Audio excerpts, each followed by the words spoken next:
नमस्कार प्यारे बच्चों, आज हम कक्षा 7 विषय सामाजिक विज्ञान भूगोल का अध्याय है पर्यावरण।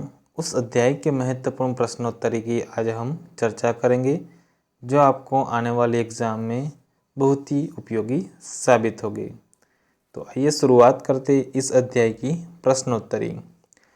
प्रश्न पहला, निम्नलिखित कथनों में से कौन सा घटक पर्यावरण के अंतर्गत शामिल है?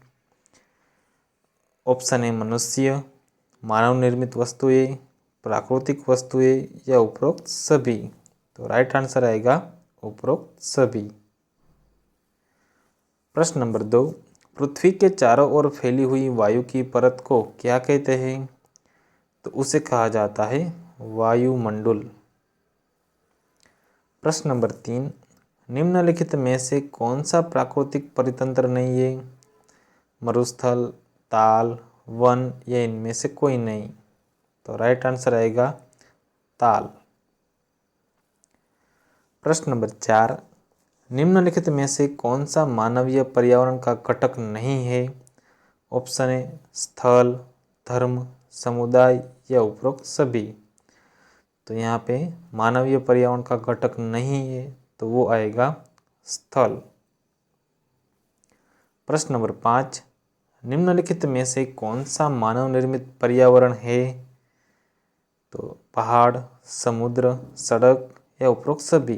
तो राइट आंसर आएगा सड़क, जो कि मानव निर्मित पर्यावरण के अंतर्गत आता है। प्रश्न नंबर 6, निम्नलिखित में से कौन सा पर्यावरण के लिए खतरा है? पादप वृद्धि, जनसंख्या वृद्धि, फसल वृद्धि या इनमें से कोई नहीं। राइट आंसर आएगा जनसंख्या वृद्धि। प्रश्न नंबर 7, पर्यावरण यानी एनवायरनमेंट शब्द की उत्पत्ति किस भाषा से हुई है? तो वो भाषा है फ्रेंच भाषा। प्रश्न नंबर 8, पृथ्वी की ठोस परपट्टी या कठोर ऊपरी परत को क्या कहते हैं? उसे कहा जाता है स्थल मंडल। प्रश्न नंबर 9, नदी, समुद्र, महासागर आदि किस मंडल के अंतर्गत आएंगे? तो वो आएंगे जल मंडल के अंतर्गत।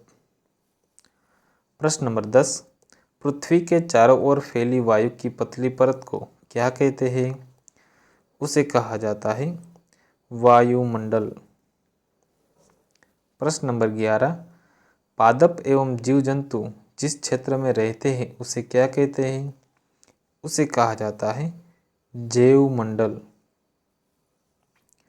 प्रश्न नंबर 12, वह तंत्र जिसमें समस्त जीवधारी आपस में एक दूसरे के साथ तथा पर्यावरण के उन भौतिक एवं रासायनिक कारकों के साथ परस्पर क्रिया करते हैं उसे क्या कहते हैं? उसे कहा जाता है पारितंत्र।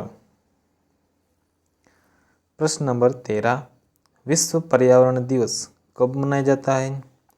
विश्व पर्यावरण दिवस है जो कि 5 जून को मनाया जाता है। प्रश्न नंबर 14, वह कौन सी पद्धति है जिसमें वस्तुओं की अदला बदली का व्यापार होता है तथा धन का प्रयोग नहीं होता? तो उसे कहा जाता है वस्तु विनिमय पद्धति। प्रश्न नंबर 15, निम्नलिखित में से कौन मानव निर्मित पर्यावरण का घटक है? तो वो आएगा भवन। प्रश्न नंबर 16, निम्नलिखित में से किसने विश्व में संचार को आसान एवं त्वरित बनाया है? तो वो है सूचना क्रांति ने। प्रश्न नंबर 17, निम्नलिखित में से कौन प्राकृतिक वातावरण का भाग है? तो वो है पेड़। प्रश्न नंबर 18, जीवधारियों का आश्रय क्षेत्र क्या है? तो उसे कहा जाता है जैवमंडल। तो यहाँ हमारा आज का अध्याय पर्यावरण की एमसीक्यू प्रश्नोत्तरी समाप्त होती है। हमारी चैनल जज सर एकेडमी को सब्सक्राइब करिए ताकि हर एक वीडियो की जानकारी आपको मिलती रहे। धन्यवाद।